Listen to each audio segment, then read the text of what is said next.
Hi, welcome to competitive cracker. നെറ്റിന് പഠിച്ചു തുടങ്ങേണ്ടത് എപ്പോഴാണ്? CSIR ഫിസിക്സ് പോലത്തെ നെറ്റ് പരീക്ഷകൾക്ക് എപ്പോൾ പഠിച്ചു തുടങ്ങണം എന്നിങ്ങനെ പലർക്കും സംശയമുള്ള കാര്യമാണ്.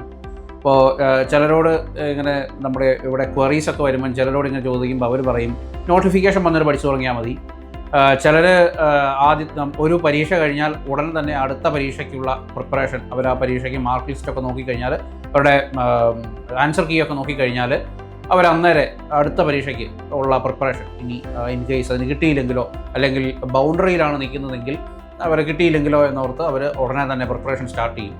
പിന്നെ ചിലർ നോട്ടിഫിക്കേഷൻ വന്നാലും തുടങ്ങത്തില്ല, അവർ എക്സാം ഡേറ്റ് ഒക്കെ ഡിക്ലെയർ ചെയ്തതിന് ശേഷം അവസാനത്തെ ഒരു ഹറിബറി പ്രിപ്പറേഷൻ ഇഷ്ടപ്പെടുന്നവരുണ്ട്.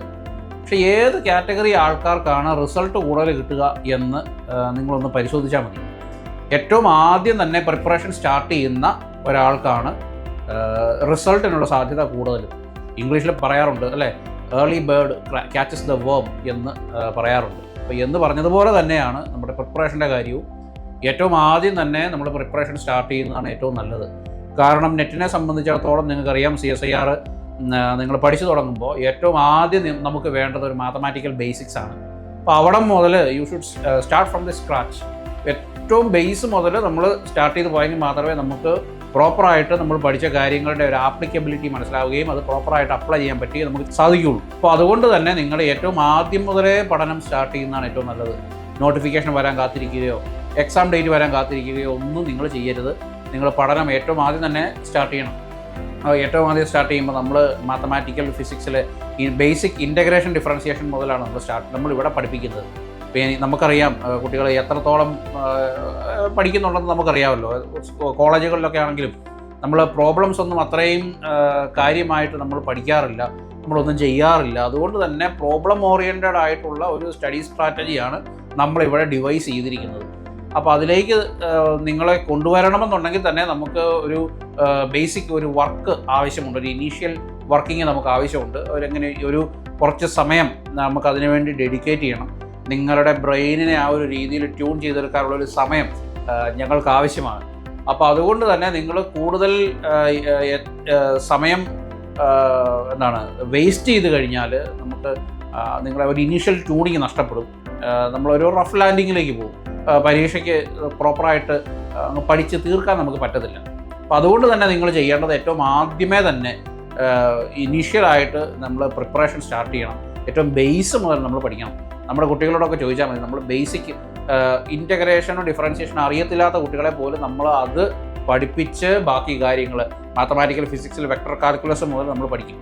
ഇതിനകത്ത് ഏത് പോയിന്റുകളാണ് ഇമ്പോർട്ടൻ്റ് എന്ന് ചോദിച്ചാൽ വെക്ടർ കാൽക്കുലസ് നമ്മൾ പഠിപ്പിക്കുന്നുണ്ട് മാത്തമാറ്റിക്സിൽ. പിന്നെ കോംപ്ലക്സ് അനാലിസിസ്, ഡിഫറൻഷ്യൽ ഇക്വേഷൻ, പിന്നെ Fourier series, Fourier transforms, Laplace, group theory, ഇങ്ങനെ എല്ലാ കാര്യങ്ങളിലൂടെയും നമ്മൾ കടന്നു പോകുന്നുണ്ട്.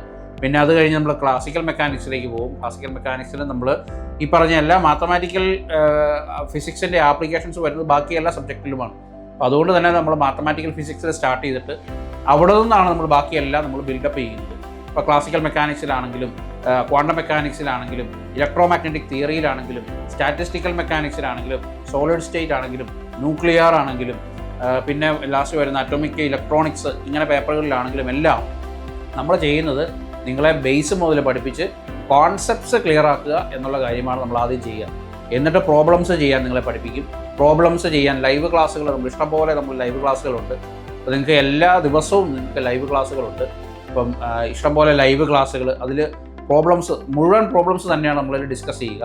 പിന്നെ ആപ്പിലെ ക്ലാസ്സുകളുണ്ട്. അപ്പോൾ ആപ്പിലെ ക്ലാസ്സുകളുടെ ബോണസായിട്ടാണ് നമ്മൾ ലൈവ് ക്ലാസ്സുകൾ നിങ്ങൾക്ക് പ്രൊവൈഡ് ചെയ്യുക.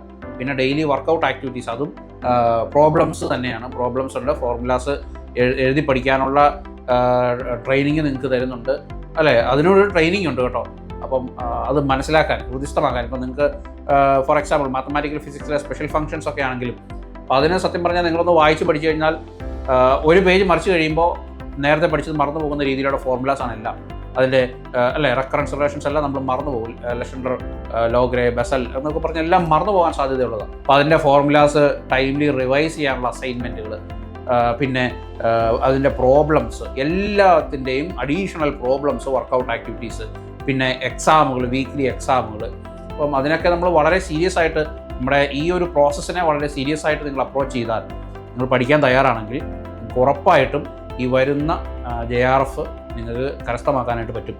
അപ്പോൾ കഴിഞ്ഞ തവണയാണെങ്കിൽ നിങ്ങൾ കട്ട് ഓഫ് ഒന്ന് ശ്രദ്ധിച്ചാൽ മതി, കട്ട് ഓഫ് ഒക്കെ കൂടിയിട്ടുണ്ട്. അപ്പോൾ കൂടുതൽ അധ്വാനം നമുക്ക് വേണ്ടി വരും. നിങ്ങളുടെ ഭാഗത്തു നിന്നും കൂടുതൽ അധ്വാനം ഞങ്ങൾക്ക് ആവശ്യമുണ്ട്. നിങ്ങൾ വളരെ നന്നായിട്ട് പ്രിപ്പയർ ചെയ്താൽ, ഒരു പഴുതിന് പോലും ഇട കൊടുക്കാതെ നിങ്ങൾ നന്നായിട്ട് പ്രിപ്പയർ ചെയ്താൽ നിങ്ങൾക്ക് വളരെ ഈസി ആയിട്ട് JRF നിങ്ങൾക്ക് ക്രാക്ക് ചെയ്യാനായിട്ട് പറ്റും. അതിന് യാതൊരു സംശയവും വേണ്ട. അപ്പോൾ ഉഴപ്പാതെ ആദ്യം മുതൽ തന്നെ നന്നായിട്ട് പ്രിപ്പയർ ചെയ്താൽ നിങ്ങൾക്ക് വളരെ നല്ലൊരു കരിയർ നിങ്ങളുടെ മുന്നിലുണ്ട്. അപ്പം ഫിസിക്സ് ഇഷ്ടപ്പെടുന്ന ഏതൊരാൾക്കും MSc ഉണ്ടെങ്കിൽ നിങ്ങൾക്ക് അപ്ലൈ ചെയ്യാവുന്ന ഒരു പരീക്ഷ തന്നെയാണ് ഇത്. അതിന് മാത്രം ടഫാണ്, പക്ഷേ എന്നാൽ അൺക്രാക്കബിൾ ആയിട്ടുള്ള ഒരു പരീക്ഷയൊന്നുമല്ല. നിങ്ങൾക്ക് വിജയിക്കാവുന്ന പരീക്ഷ തന്നെയാണ്. സോ അതുകൊണ്ട് നിങ്ങളെല്ലാവരെയും ഈ ഒരു ജേണിയിലേക്ക് ഞങ്ങൾ വെൽക്കം ചെയ്യുകയാണ്. സോ ഞങ്ങളോടൊപ്പം ജോയിൻ ചെയ്യാം, ഞങ്ങളോടൊപ്പം പഠിക്കാം, നമുക്ക് ഒന്നിച്ച് പഠിക്കാം.